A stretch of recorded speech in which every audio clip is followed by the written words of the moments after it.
최근 트럼프 대통령이 미국의 하버드 대학에 있는 유학생들을 내보내려 했던 사건이 있었습니다. 지금은 이를 구체화하는 과정 속에 있습니다.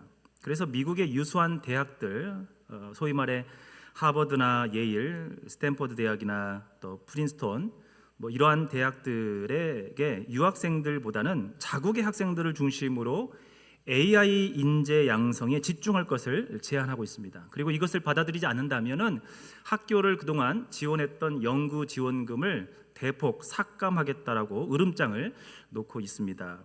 이 배경에는 미국이 더 이상은 세계의 학교가 아니다라는 정책적 기조가 담겨져 있습니다.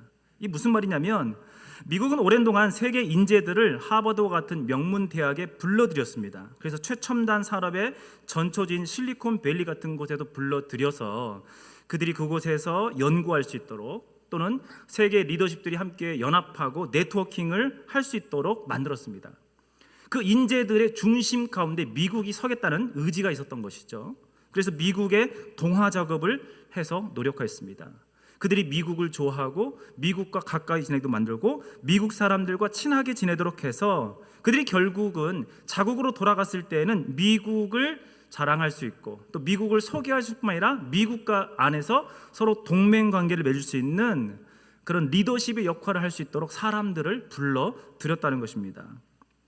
어느덧 세계의 지성과 인재 교류의 장이었던 하버드는 이제는 중국 사람들이 꽤나 많은 학교가 되어버렸습니다.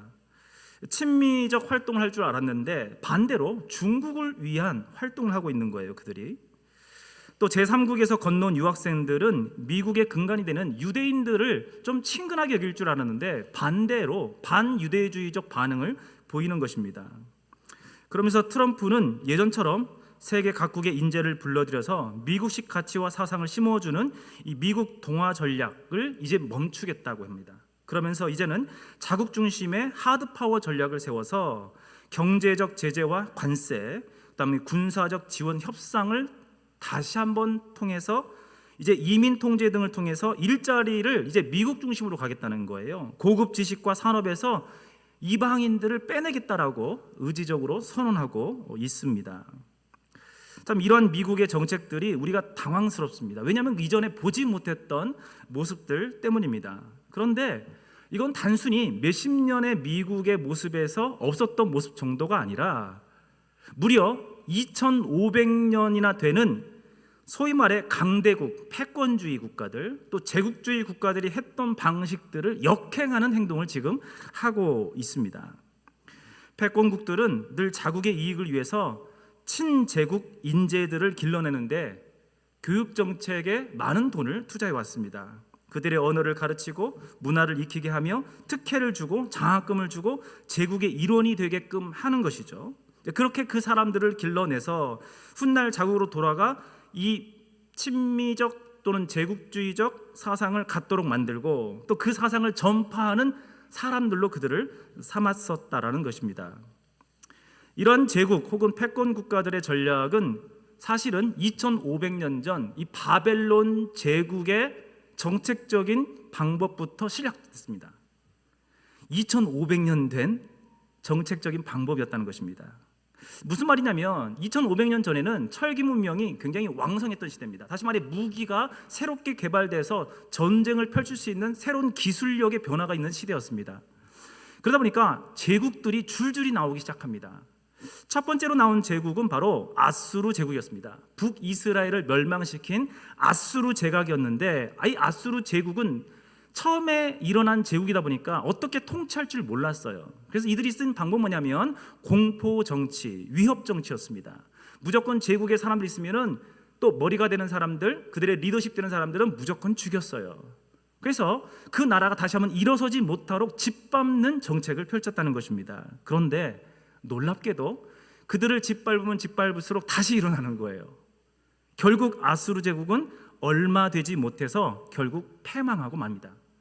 자, 두 번째로 일어났던 이 바벨론 제국은 그 모습을 보면서 그들을 짓밟는다고 다 되는 것이 아니구나. 우리의 종족국을 그들이 오히려 리더십에 해당되는 사람들은 자기 편에 들여서 자기들의 언어와 학습을 익히고 자기의 화려한 문화를 익숙하고 답습하게 만들어서 우리 제국을 위한 사람들로 만들자라고 전략을 세웠다라는 것이죠.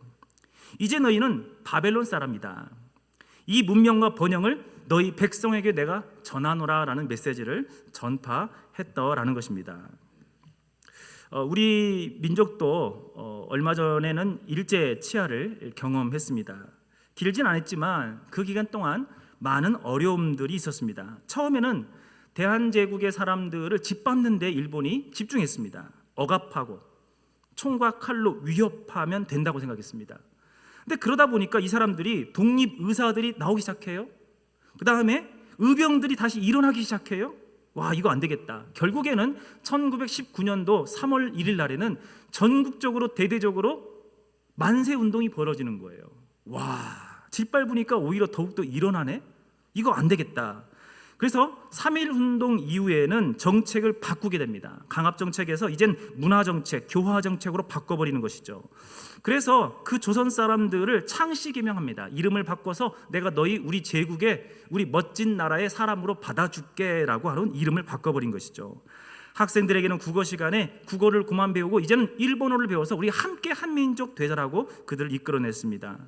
지식인들은 교화시켰습니다. 황민사상이라고 하죠. 황제의 나라여 황제의 시민으로서 너희를 받아줘서 이 마지막 때에 지식인으로서 동아시아의 대동단결을 이루어내서 저 외세의 유럽 세력부터 우리나라를 지켜내고 아시아가 똘똘 뭉쳐서 저 유럽 서양 세력들과 함께 맞서 싸우자라는 우리가 하나라는 황민사상을 심겨주곤 했습니다.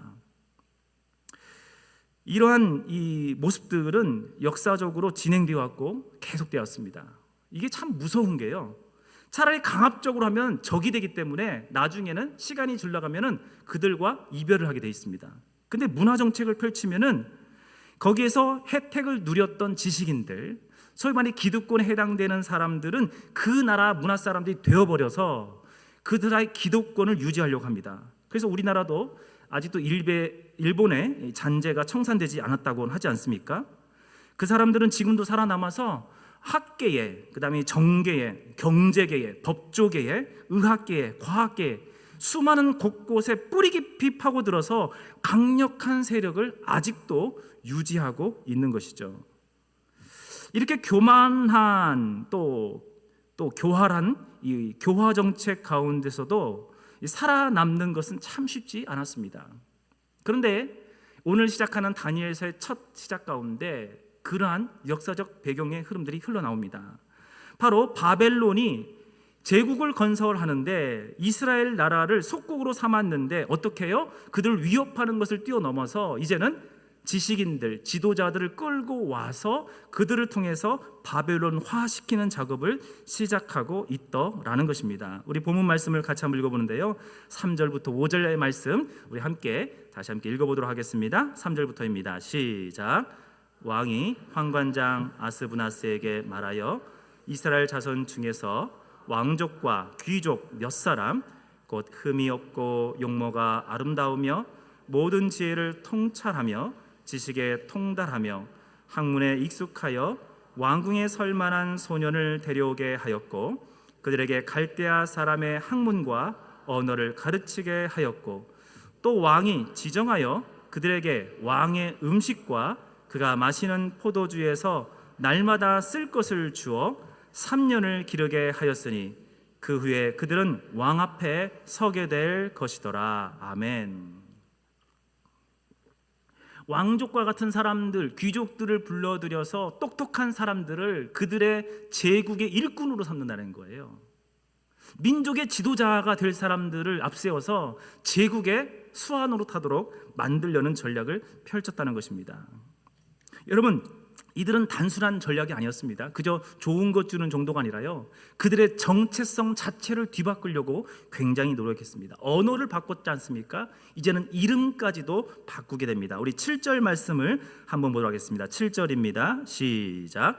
환관장이 그들의 이름을 고쳐 다니엘은 벨드사살이라 하고 하나냐는 사드락이라 하고 미사엘은 메삭이라 하고 아사랴는 아벳느고라 하였더라. 아멘. 이 자료를 잠깐 보겠습니다. 벨드사살, 바벨론 제국의 신입니다.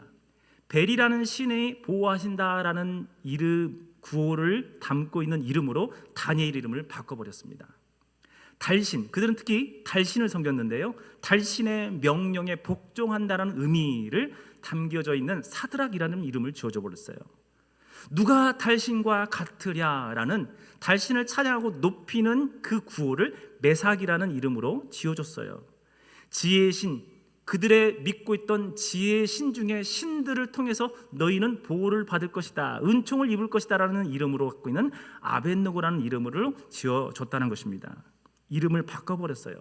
그들의 의식과 정신 자체를 아예 뒤바꿔버리는 일을 하기 시작하더라는 것입니다.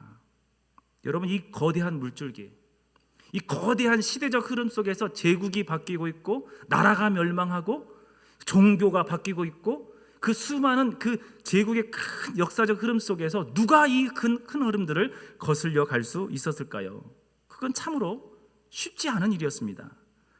그러나 여기에 보니까 단 한 사람이 등장합니다. 그는 믿음의 사람이었습니다. 하나님의 사람이었고 하나님 백성의 정치적 정체의식을 명확하게 가졌던 사람이었습니다. 더 이상 나는 정신을 빼앗기지 않을 거야, 마음을 지켜 행할 것이라는 것을 굳게 결신한 사람이 있었다는 것입니다. 그가 바로 우리가 알고 있는 다니엘입니다. 다니엘. 그는 참으로 우울한 시대, 암울한 시대에 살았습니다. 그리고 그는 그 암울한 시대, 캄캄한 시대에 저 별과 같이, 반짝이는 하늘의 별과 같이 의인 한 사람으로 견고하게 서서 수많은 지도자들과 민족들을 이끌어내는 역할을 감당했던 사람이라는 것입니다. 자, 그렇다면 얼마나 거대한 물결이었기에 그는 그런 결단까지 하고 그렇게 걸어갈 수 있었던 것일까요? 우리 말씀을 다시 한번 살펴보도록 하는데요, 시대적 배경을 함께 보도록 하겠습니다. 1절 말씀을 함께 보도록 하겠습니다. 1절입니다. 1절 말씀, 다니엘서 본문 1절 말씀입니다. 네, 본문 1절 말씀, 순서상에 약간 좀 뒤바뀌었겠네요. 1절 말씀 감사합니다. 1절 말씀 함께 있습니다. 시작. 유다 왕 여호야김이 다스린 지 3년이 되는 해에 바벨론 왕 느부갓네살이 예루살렘에 이르러 성을 에워쌌더니, 여호야김이 다스린 지 3년째 되는 해에, 그러니까 여호야김이 왕이 된 다음에 3년째 되는 해에 바벨론 왕 느부갓네살이 예루살렘에 쳐들어왔다고 합니다. 그리고 어떤 일이 벌어졌습니까? 2절 말씀입니다. 2절 말씀 함께 있습니다. 시작.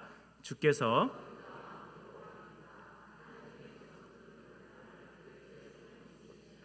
그가 그것을 가지고 신할 땅 자기 신들의 신전에 가져다가 그 신들의 보물 창고에 두었더라. 아멘. 하나님께서 왕을 잡아갔는데 그걸 허락해 줬대요. 이방인이 자신들의 왕을 데리고 갔어요. 노예처럼. 뿐만 아닙니다. 하나님의 성전을 파괴해버리고 그곳에 있는 유물들을 가지고 왔어요. 어디로 가져왔다고요? 신할 땅. 다신교의 문화가 꽃폈던 곳, 인본주의의 가장 본거지인 신할 땅에 있는 자기들의 신을 섬기는 그곳에다가 유물들을 가져다 놓았다고 합니다. 참으로 엄혹한 시대였습니다. 그 가운데 다니엘과 세 친구들이 잡혀가게 됩니다. 다니엘과 세 친구들은 다니엘, 하나냐, 미사엘, 아사라는 사람들인데 그 사람들이 잡혀갔던 것이죠.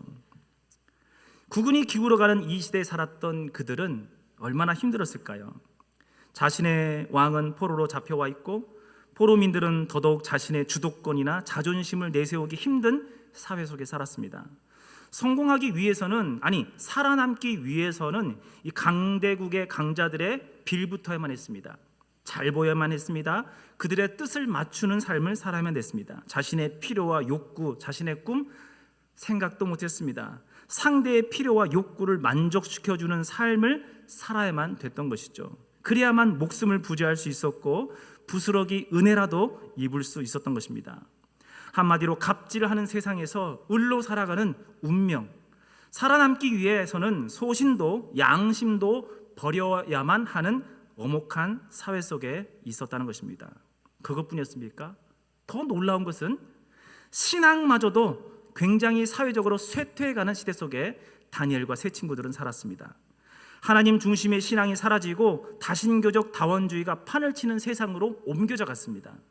하나님의 성전이 있던 예루살렘에서 가져온 성전 기물들은 다신교의 본산지 신할 땅, 즉 바벨탑이 세워졌던 그곳 신들의 신전으로 옮겨져야만 됐고, 다신교와 다번주의적 가치관이 공존하는 사회에서 유일신 그리고 유일한 진리를 외치는 것은 바보 같은 행위처럼 여겨지는 환경 속에 살아야만 됐다는 것입니다. 여호와의 신앙은 신뢰성을 잃어버렸고 힘도 잃어버렸습니다. 신들의 파워게임, 즉 전쟁에 의해서 흥망성쇠가 일어난다고 믿었던 고대 근동 사회에서는 이스라엘의 패망으로 여호와의 이름은 땅에 떨어지고 말았습니다. 여호와는 더 이상 힘이 없는 한 지역의 신일 뿐, 여호와를 신앙하던 이스라엘 백성은 더 이상 세상 앞에 그들의 신앙을 내세울 수도 없었고 세상이 인정해 주지도 않는 신앙이 되어버렸습니다.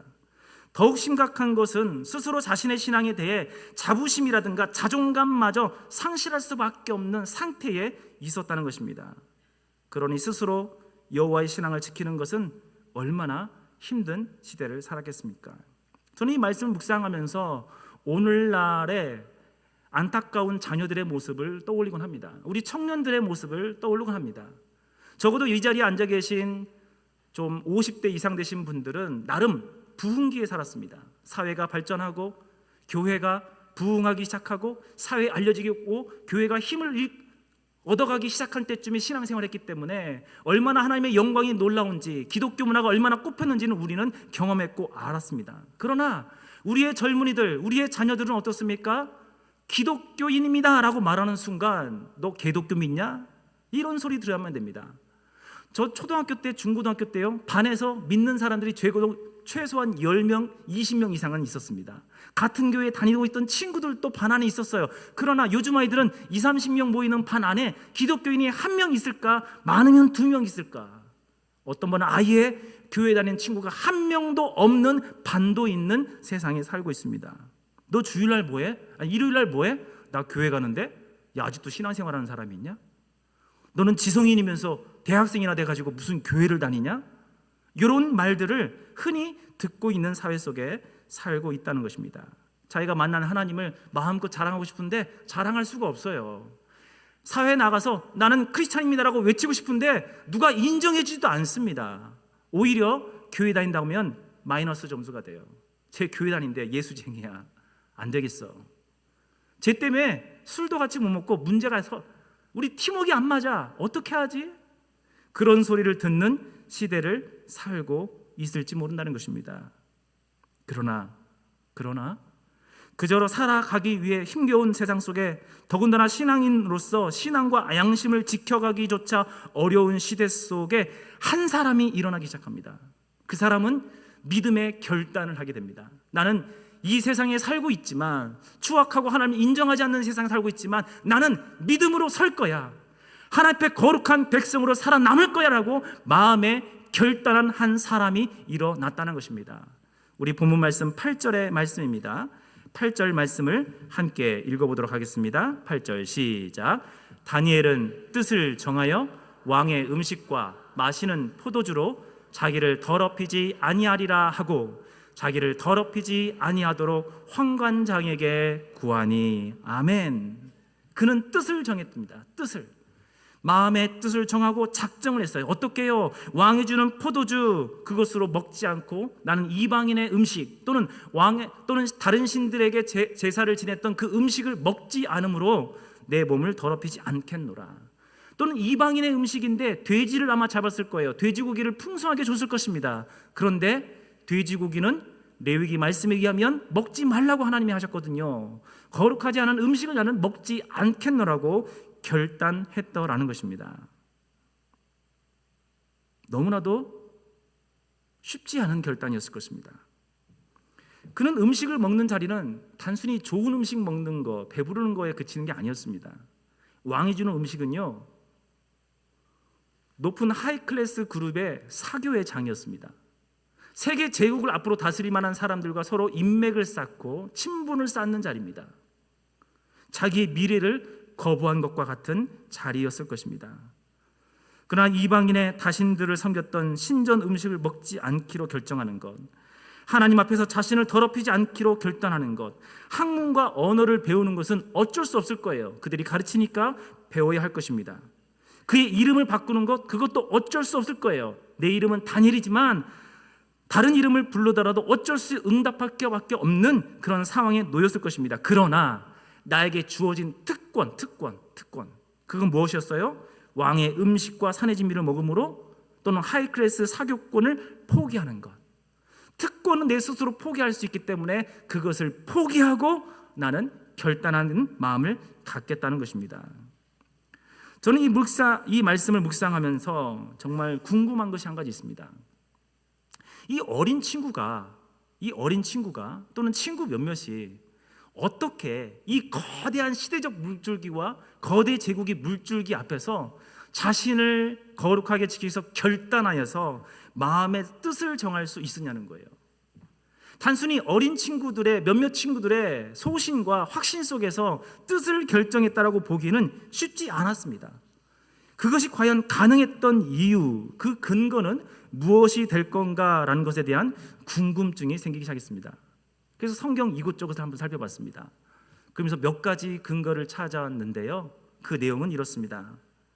다니엘이 만약에 잡혀갔을 정도 나이가 한 17살 정도로 칩니다. 왜냐하면 3년 정도 공부한 이후에 20살이 되면 그때에 왕 앞에 설 수 있는 기회가 주어졌기 때문에 어쩌면 17살 정도에 아마 잡혀갔을 것이다. 16살, 17살 정도로 추정합니다. 그는 3년 전 요시야 왕이 통치했던 시절에 살았다는 거예요. 지금 어느 시대라고 했습니까? 여호와김이 다스린 지 3년째 되는 해를 살았대요. 3년째. 그 직전에 여호아스라는 왕이 있긴 했습니다. 근데 그는 단 3개월밖에 통치를 못했어요. 다시 말해 그가 3년 전에 어떤 왕이 다스렸냐면 요시야라는 왕이 다스린 때에 그는 살았더라는 것입니다. 그가 어린 시절을 보낼 때에는 요시야라는 왕이 다스리고 통치하는 시대에 그가 살았대요. 이게 중요합니다. 요시야 왕은 어떤 왕인가? 그는요, 이스라엘 나라가, 유다 나라가 쇠퇴해가는 그 시절에, 신앙도 사라져가는 그 시대에 거의 마지막 때쯤에 왕이 된 사람입니다. 근데 그가 언제 왕이 되냐면 8살 때 왕이 됐습니다. 8살 때. 아주 너무 어리게 됐습니다. 그래서 자기가 직접 통치는 못했습니다. 그런데 시간이 지난 다음에 8년째쯤 되었을 때는 그가 드디어 부모님이나 다른 사람에 의해서가 아니라 자기가 직접 통치할 수 있는 나이가 됩니다. 근데 그가 8년째 되는 해, 직접 통치하는 해가 되자마자 요시야 왕이 행한 것이 있으니 그건 뭐냐면 그 나라의 개혁을 단행했다는 것입니다. 우상 숭배했던 제단들을 부시고 하나님을 섬기는 나라로서 개혁을 일으켰다는 거예요. 그 어린 나이에 요시야 왕이. 그리고 그가 18년째 되는 해에 18년째 되는 해가 되자 그가 성전이 있는데요, 성전을 청소하고 정화하는 작업을 펼치게 됩니다. 성전을 깨끗하게 해서 하나님을 섬기는 일을 다시 한번 정돈하려고 했던 것입니다. 사회를 이미 우상 숭배했던 제단을 다 없애고 사회 개혁을 어느 정도 했지만 이제 성전을 바로 세워서 하나님께 온전하게 예배하고 싶었던 마음이었던 것 같아요. 근데 성전을 정돈하고 청소하다가 놀라운 일이 발생하게 됩니다. 성전을 청소하는데요, 그곳에서 잃어버렸던 여호와의 말씀을 찾습니다. 반대로 말할까요? 왜 유다 나라가 맨 마지막에 몇백 년 동안 하나님을 왜 이렇게 모른 척 살았고 이방인들을 오히려 쫓아 살았고 왜 이렇게 범죄를 많이 저질렀습니까? 그들은 몇백 년 동안 말씀을 잃어버렸어요. 지금 우리가 성경책으로 여러 사람이 지금 들 수 있지만 그 당시에는 성경 한 권이 너무나도 귀했습니다. 약 30억 정도 드는 것이거든요.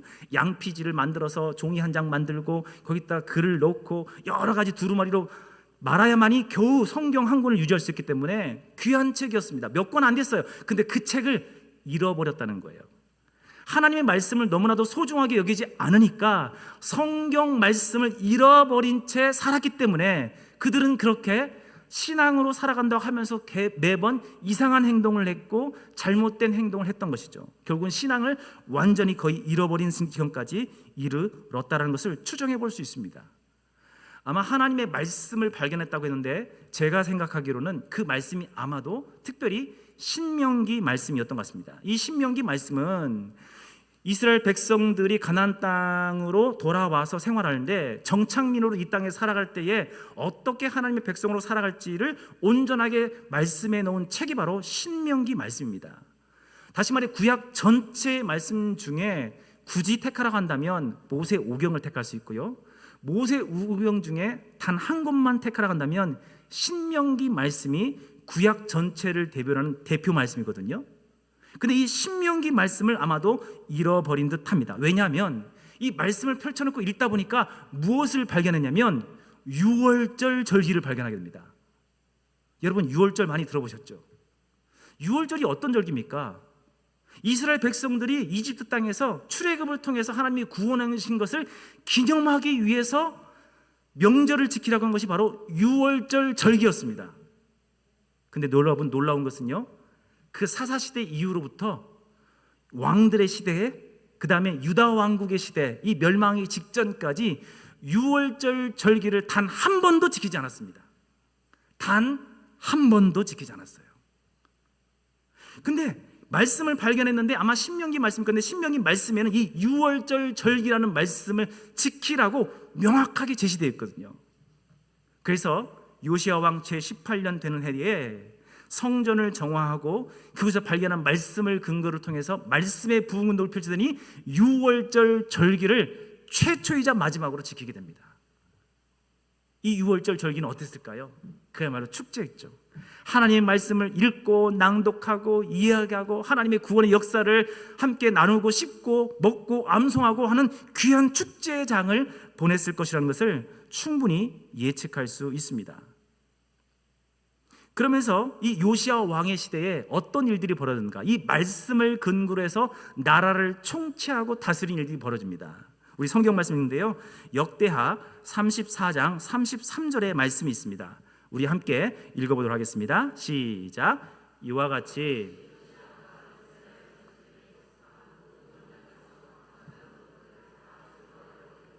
이스라엘의 모든 사람으로 그들의 하나님 여호와를 섬기게 하였으므로 요시야가 사는 날에 백성이 그들의 조상들의 하나님 여호와께 복종하고 떠나지 아니하였더라. 아멘. 잠시 이 말씀을 좀 펴두십시오. 요시야 왕 때 어땠다고요? 이 땅에 모든 땅에 가증한 것들을 다 제거해 버렸대요. 와우, 놀라운 개혁이 일어났습니다. 그리고 모든 사람에게 여호와 하나님을 섬기도록 했어요. 다시 한번 예배를 드렸다는 거예요. 제사를 지냈다는 거예요. 말씀을 근거로 해서 예배가 다시 한번 회복되기 시작했어요. 그리고 요시야가 사는 날에 백성이 그들의 조상들의 하나님 여호와께 복종하고 말씀에 순종한 일이 나타납니다. 그리고 이방신을 따르지 아니하고 하나님을 떠나지 않는 신앙을 지켰다라는 것입니다. 여러분, 다니엘은 이 요시야 왕 때에 어린 시절을 보냈다는 거예요. 다니엘은 그저 자기네 의지와 결단으로만, 신앙의 열정으로만 결단한 게 아니었어요. 어릴 때 배웠던 그 신앙, 어릴 때 보았던 그 민족의 신앙의 부흥기를 보고 맛보고 경험했던 유년 시절을 보냈다라는 것입니다. 놀라운 것은 그 신앙의 회복의 근간이 되는 것은, 더욱더 놀라운 것은 이 어린아이이긴 한데 그들의 부모님입니다. 부모님. 그 부모님은 아마 젊은 시절을 보냈을 것입니다. 아마 지금으로 말하면 한 40대, 30대, 40대, 50대 정도의 기간을 보냈을 거예요.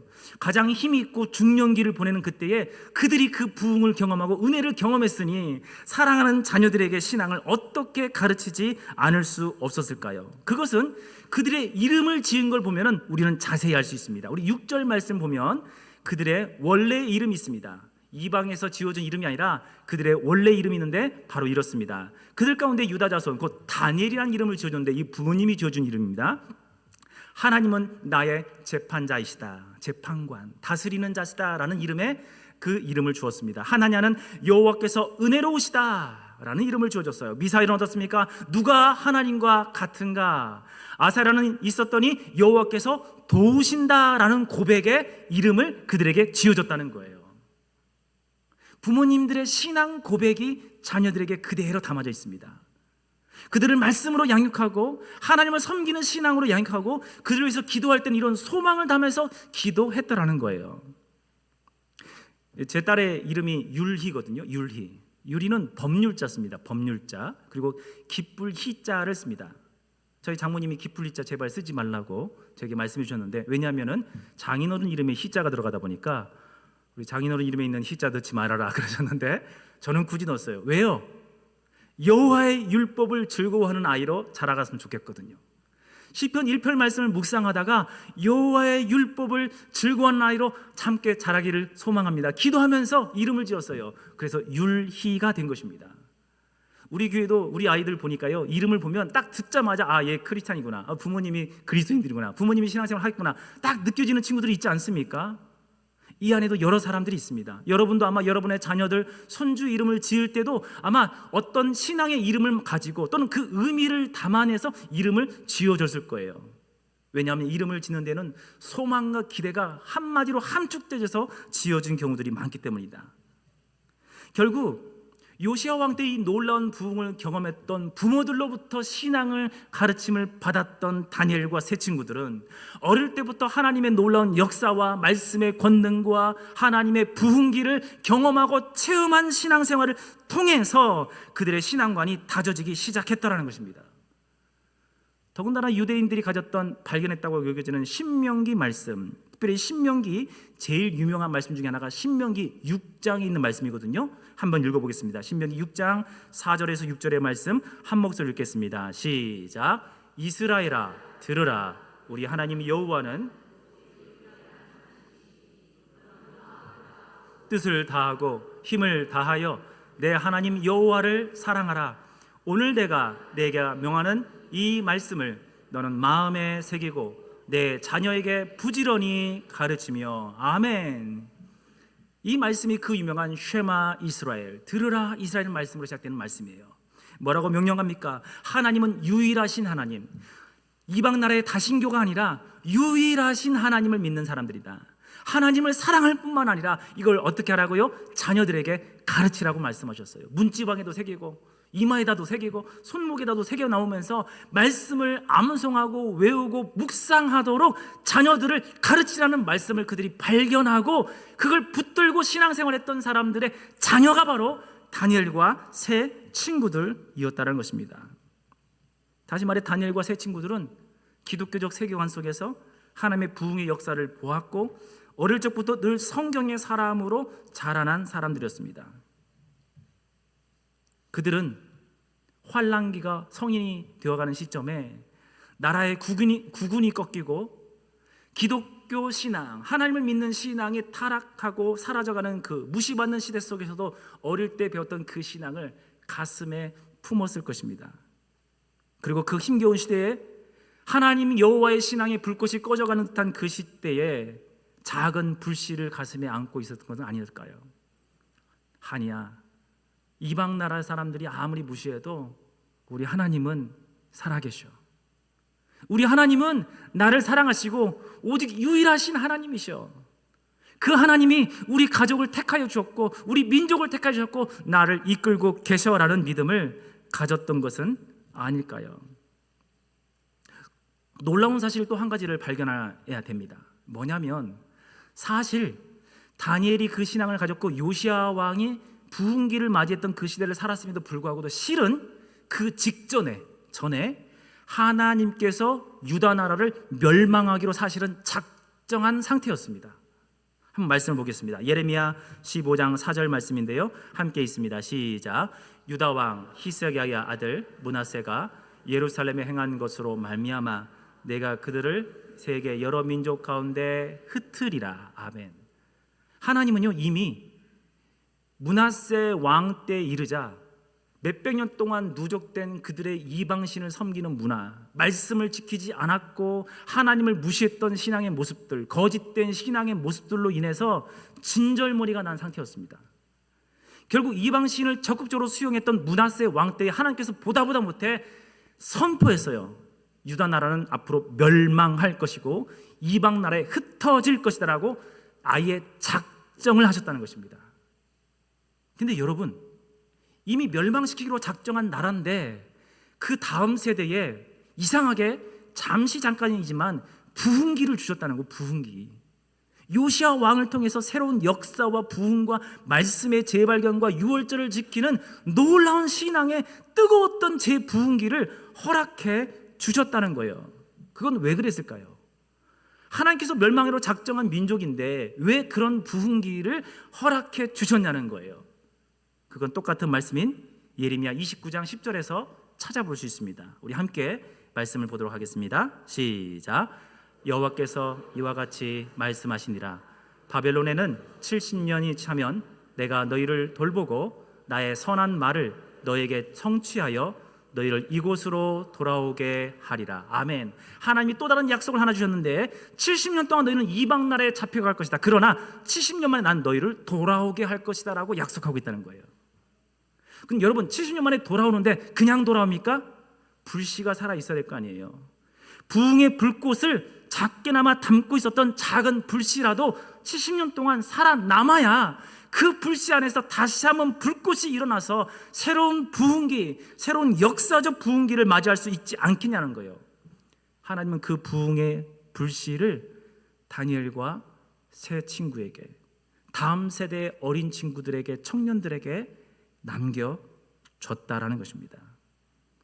다니엘이 뜻을 정하기까지 하나님은 거대한 역사의 움직임 속에서 일하시고 계셨습니다. 부흥을 경험한 세대, 그의 영향력 하에 있는 세대들을 통해서 다시 일하실 것을 하나님은 결단하고 준비하셨던 것입니다. 마치 이스라엘이 40년 광야 생활한 이후에 요단강을 건너 가나안 땅으로 들어갈 때에 그때 앞장서서 들어간 사람은 유일하게 단 3명뿐이었습니다. 어떤 사람이요?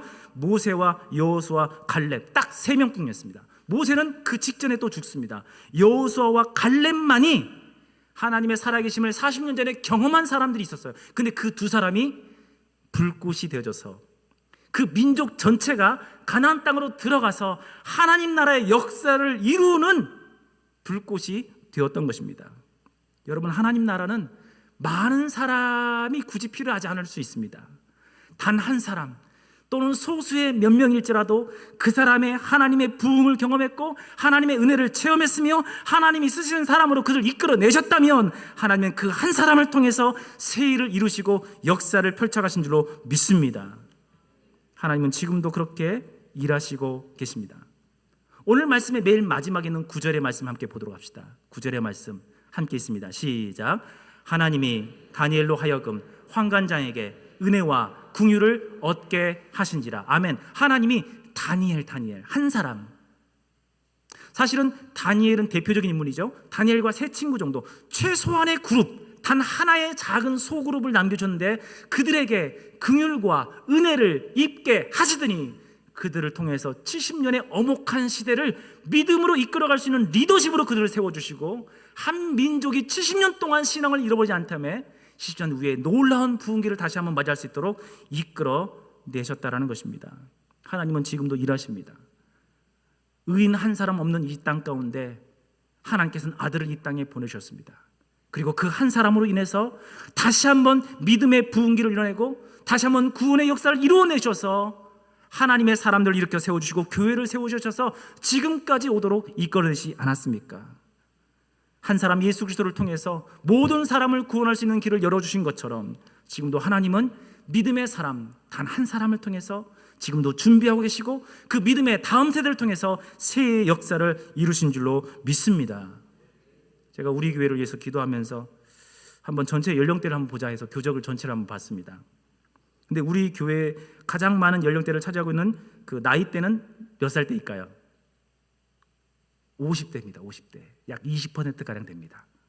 와우. 50대는 가장 힘있게 교회를 섬기는 때입니다. 이번에 임직되신 분들 보니까 많은 분들이 50대세요. 와우.